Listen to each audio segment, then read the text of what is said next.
Olá, tudo bem? Nós vamos começar hoje uma nova série de estudos que se chama Vivendo o Evangelho no século XXI. Uma das maiores prioridades para os nossos dias é a urgente redefinição por parte das igrejas brasileiras de sua verdadeira identidade como uma comunidade de pessoas redimidas pelo poder do Evangelho e dedicadas a uma vida de santidade e de discipulado em Cristo Jesus. O objetivo dessa série é fazer com que a igreja local repense os seus compromissos como uma comunidade de discípulos reunidos em torno de Jesus e para que nós possamos realinhar as nossas vidas de forma que possamos dar continuidade à missão do próprio Cristo de proclamar o seu Evangelho para a salvação dos perdidos. Nós vamos começar hoje a primeira lição dessa nova série. O título da lição é Resgatando as Prioridades da Igreja, e ela é um estudo panorâmico do livro de Atos, do capítulo 1, versículo 1, até o capítulo 6, versículo 7. O nosso alvo com essa lição de hoje é reconhecer que o processo de estabelecimento da Igreja de Cristo foi sustentado pela pregação dos apóstolos e pelo poder do Evangelho. A imagem de ilustração que eu escolhi colocar aí é o Billy Graham, um dos grandes pregadores e evangelizadores do mundo que esteve aqui no Brasil em 62, em uma de suas cruzadas evangelísticas. Um homem que cria que, sem dúvida alguma, a grande missão da igreja, o grande propósito da igreja era anunciar a mensagem do Evangelho, chamar pecadores ao arrependimento no poder do Espírito, conforme nós aprendemos no livro de Atos. Nós vamos dividir o nosso estudo em 3 etapas. Na primeira etapa, nós faremos uma exposição de 2 blocos do livro de Atos. Nessa primeira lição, nós vamos estudar Atos de 1 a 6 e na segunda lição, um outro bloco do livro de Atos. Mas antes de refletirmos a respeito da estrutura ou da mensagem desse primeiro bloco, é importante nós tentarmos entender algumas questões fundamentais que podem nos ajudar a interpretar a mensagem de Atos. A primeira pergunta que nós precisamos responder é quem escreveu esse livro? Provavelmente, o livro foi escrito por Lucas, um companheiro de Paulo em sua segunda e terceira viagem missionária a Roma. Nós acreditamos nisso porque nós temos o testemunho da própria palavra de Deus em Atos, no capítulo 16, versículos de 1 a 10, no qual o texto é escrito utilizando o tempo verbal que inclui o autor na narrativa que ele escreve. Portanto, quando o autor de Atos está se referindo às viagens de Paulo, a segunda e a terceira, ele se coloca como um companheiro de Paulo. E se nós olharmos lá em Colossenses 4,14, Paulo identifica Lucas, o médico amado, como um daqueles que estavam com ele em Roma. Por isso, a igreja tem crido ao longo da história e, de fato, a própria palavra sustenta essa crença de que o livro de Atos foi escrito por Lucas.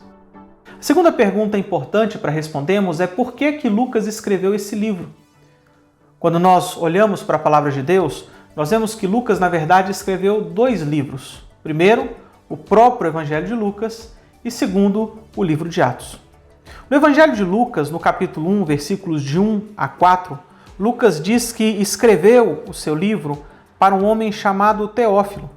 Em Atos 1, no capítulo 1, versículo 1, ele também diz que ele está escrevendo para Teófilo. Por isso nós cremos que tanto Lucas quanto Atos é uma obra de um mesmo autor, Lucas. São 2 livros, mas a ideia é que os 2 formem uma única obra, uma única história. Lucas escreveu então esse conjunto para que Teófilo tenha plena certeza das verdades que já foi instruído. Provavelmente Teófilo ouviu a respeito do Evangelho e Lucas, patrocinado por esse homem, fez um apanhado por meio de muitas testemunhas oculares, como ele mesmo fala, e ministros da palavra, e então ele escreveu esse relato para que Teófilo pudesse se aprofundar no conhecimento a respeito de Jesus. Outra questão importante a respeito de por que Lucas escreveu o livro de Atos é que ele mesmo afirma que o primeiro livro, ou seja, Lucas, foi só um relato do que Jesus começou a fazer, o que significa que para Lucas, Jesus continuou fazendo outras coisas por meio dos seus apóstolos. E é isso que ele deseja nos relatar no livro de Atos dos Apóstolos.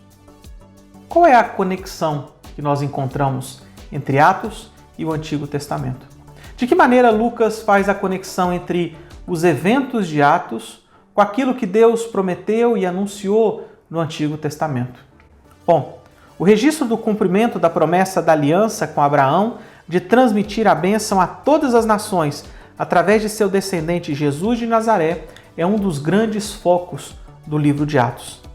A ideia de que a bênção vai chegar a todas as nações está bastante presente nesse livro.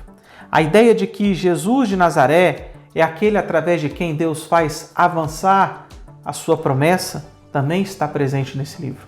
E um outro aspecto importante é que Jesus, como o doador do Espírito Santo, faz avançar o seu evangelho e a sua igreja conforme prometido por Deus nos últimos dias. Quando nós lemos Joel e quando nós lemos Gênesis, nós percebemos que as promessas de Deus estão se cumprindo agora, na era da igreja. Jesus começou a fazer a sua obra, subiu aos céus e a obra de Cristo Jesus continua a ser feita. A palavra de Deus continua a ser cumprida a cada dia nas nossas vidas.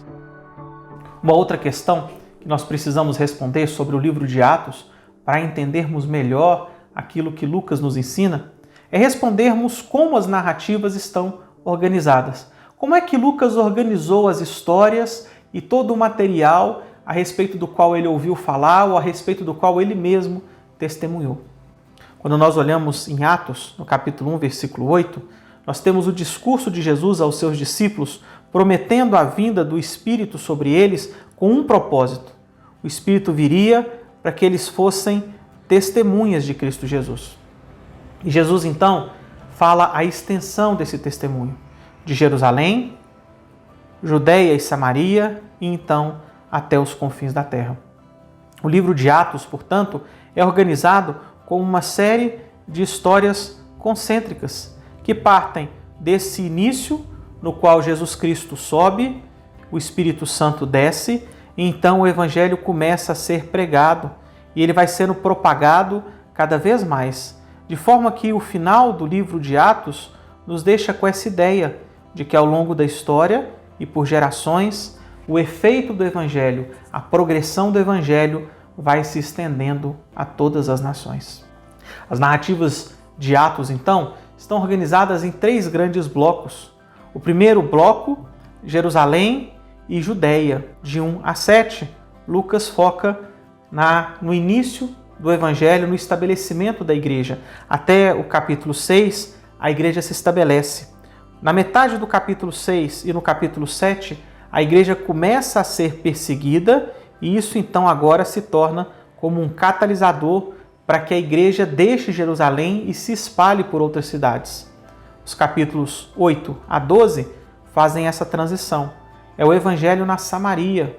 E então, a partir do capítulo 13 até o capítulo 28, bastante focado na figura de Paulo, nós temos agora o evangelho crescendo até o mundo gentílico, até alcançar as regiões mais distantes do Império Romano. Nós vamos estudar então Atos do capítulo 1 até o capítulo 6 e no domingo nós faremos uma análise panorâmica dessa história. Nós veremos os principais pontos. Nós estaremos nos preparando para fazermos uma leitura depois aprofundada e um estudo mais aprofundado do livro de Atos. Então, para você se preparar, eu queria te convidar a fazer algumas tarefas prévias. Primeiro, que você lesse Lucas, do capítulo 1, versículo 1, até o capítulo 6, versículo 7. Pode parecer extenso a quantidade de capítulos, mas a leitura ela é agradável, ela é gostosa. É uma história interessante. Você vai gastar pouco tempo para ler essa história. É uma leitura mais objetiva, mais superficial. É uma leitura para que você compreenda qual é o arco narrativo, qual é o todo da história, qual é a progressão da história. Além disso, eu vou te convidar também a fazer algumas outras tarefas prévias. Como Lucas organiza os seus relatos de forma a produzir em nós uma conclusão teológica, ou seja, uma conclusão a respeito de Deus, eu gostaria de te convidar a ler Lucas 24, 46 e 47 e Atos 1, versículo 8, para que você possa perceber que o livro de Atos, na verdade, nos mostra Deus cumprindo os seus propósitos sobre a terra. Além disso, como preparação para poder estar assistindo a aula no domingo, eu vou te desafiar a ler Lucas, capítulo 9, versículos 4 e 5. Esse trecho do livro de Atos é apenas um exemplo que nos mostra como Deus está ativamente fazendo cumprir o seu plano. Aqui, no caso, é a pessoa de Jesus agindo ativamente. Mas nós encontramos no livro de Atos Deus o Pai e Deus o Espírito Santo agindo igualmente em favor da igreja e através da igreja. A terceira leitura preparatória é Atos 2, 31, 36 e 38. Isso é parte de um grande discurso feito por Pedro. O objetivo dessa leitura é que você tente observar qual é o foco da pregação, qual é o assunto principal da pregação. E o foco da pregação em Atos é, sem dúvida alguma, a pessoa e a obra de Jesus Cristo. Eu espero que você seja profundamente abençoado fazendo a leitura do livro de Atos, que você seja edificado fazendo a preparação, lendo esses textos de tarefa prévia, observando esses detalhes. E nós te esperamos aqui no domingo para a gente começar o nosso processo de repensarmos o que nós somos como igreja, repensarmos as nossas prioridades, repensarmos o valor da igreja para a sociedade do século XXI e entendermos a importância de vivermos uma vida alinhada com os propósitos de Deus. Os objetivos para o nosso estudo de domingo é que sejamos capazes de perceber que uma igreja frutífera é resultado do compromisso com a palavra e com o anúncio do Evangelho, através do qual Cristo continua agindo por meio do Espírito Santo. Nós queremos motivar a igreja a ser firmada na palavra e dependente do Espírito. Deus te abençoe. Nós nos vemos no domingo.